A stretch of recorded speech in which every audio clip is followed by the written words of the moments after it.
So here's what we're making today.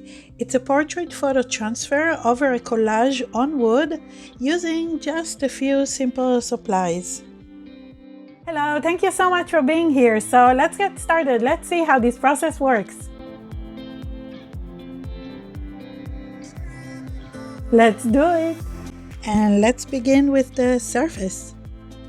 For this easy process today, we're going to transfer onto wood. This type of plywood panel is my current favorite surface to use. You can transfer to many different other surfaces, but lately I just love transferring onto this type of wood panel. It's a hard surface, it's affordable, and it gives beautiful results. What else could you want? I usually get my plywood from the hardware store, yard sales, where it's usually free, and sometimes I even find them on the side of the road. But you can also find them at some art stores or online when they are sanded and ready for painting. This is the perfect surface for photo transfer.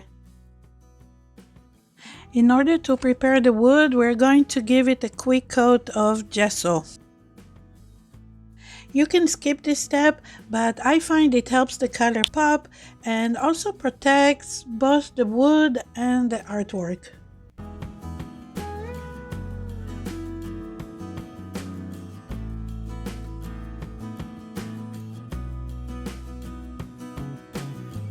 Okay, so now let's talk about the photo we need to print.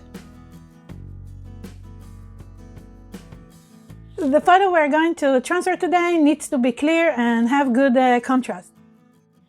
This is the original color photo. I turned it to black and white, add contrast. I trim it to the size I need. For a change, I don't forget to mirror or reverse it. And now it's ready to be printed.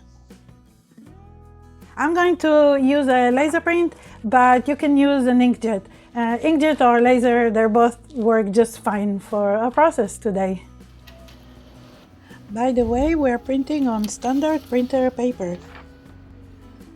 The reason I bumped up the contrast is to help the image stand out over the background. This is actually a picture of one of my daughters, the oldest one. And while I'm not a portrait photographer, I'm sure I'm still going to enjoy experimenting with portraits in my artwork today. It's definitely outside my comfort zone, but I love the challenge.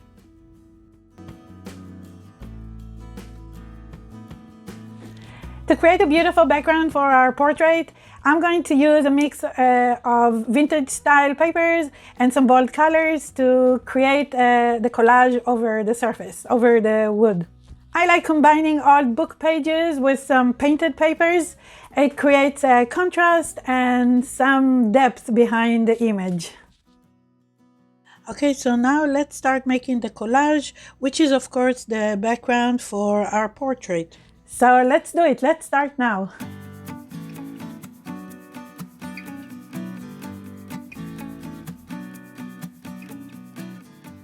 Like I mentioned, we're going to use a mix of vintage style papers and some bold colors for our collage background. For this type of collage, I like using old book pages. I'm going to use matte medium to glue the collage pieces onto the surface. But you can use any acrylic glue or gel medium instead. This part is really fun and intuitive. Just play around with your papers until you're happy with the layout.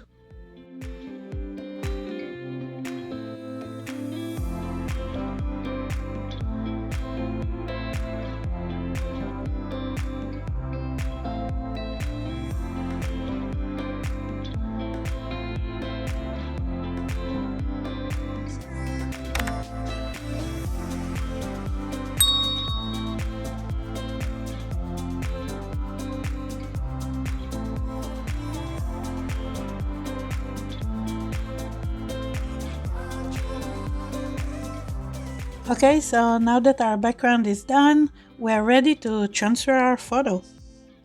Today our transfer medium is matte medium, which is my go-to transfer medium. But you can use any other acrylic medium or acrylic glue that you have at home, that you already have around. I like to transfer with matte medium because it cures fast, it's reliable, and it gives a nice smooth finish. So now finally let's transfer our photo.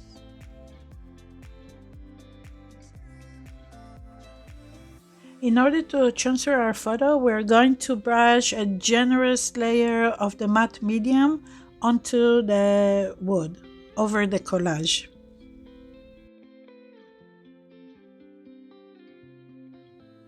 And then place our photo face down onto the wet surface and smooth it out with our fingers to create a good bond between the print and the surface.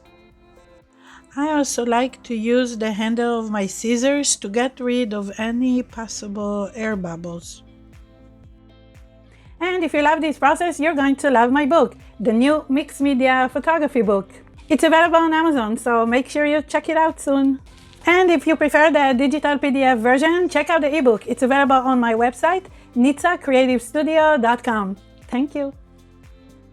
Now we're going to let the transfer dry a little for about a minute or two, but we're not going to let it completely dry.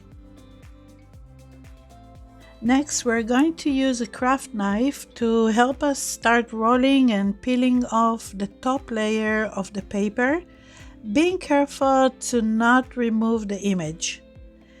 This is pretty much my favorite part of the process, other than creating the collage.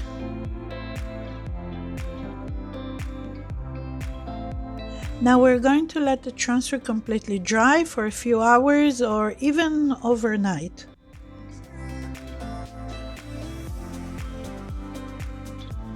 Once it's dry, I apply water to the back of the print. And then use this cute soft sponge to gently rub away the leftover paper.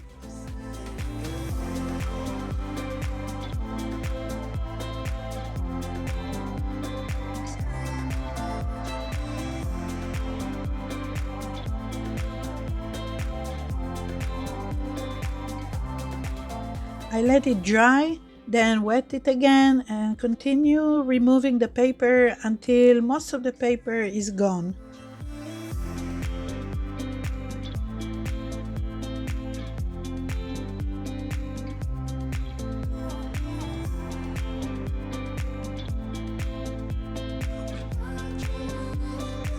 It's always important to seal and protect your artwork, whatever you're making, and I like to use matte varnish because it doesn't have the glossy shine, but also because it allows me to continue and work on the artwork, on the transfer if I need to. It might be hard to see on camera, but once most of the paper is removed, obviously there's still some paper left over. In order to get rid of this paper, we're going to brush on matte varnish.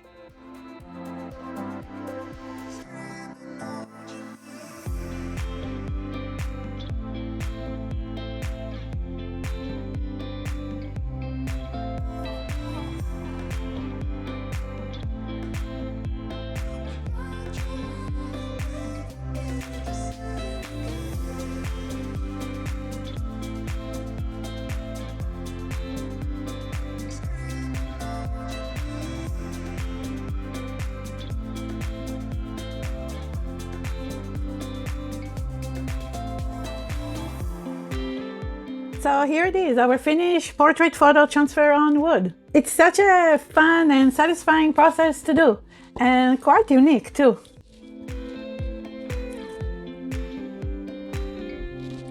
So I hope you like this fun and easy process and that you're going to give it a try. Let me know in the comments below if you do. I always love to hear from you. So I had a lot of fun today making this video and working on this unique portrait photo transfer, and I hope you did too. Thank you so much for watching, for commenting, for sharing, and most of all, thank you for your time.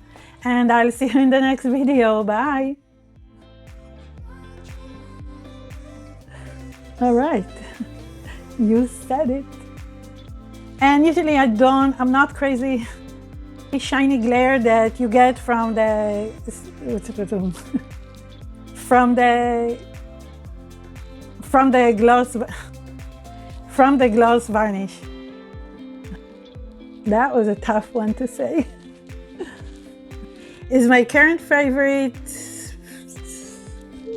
surface varnish because obviously I don't like the. Thank you for watching the bloopers. Bye. See you in the next video. Bye.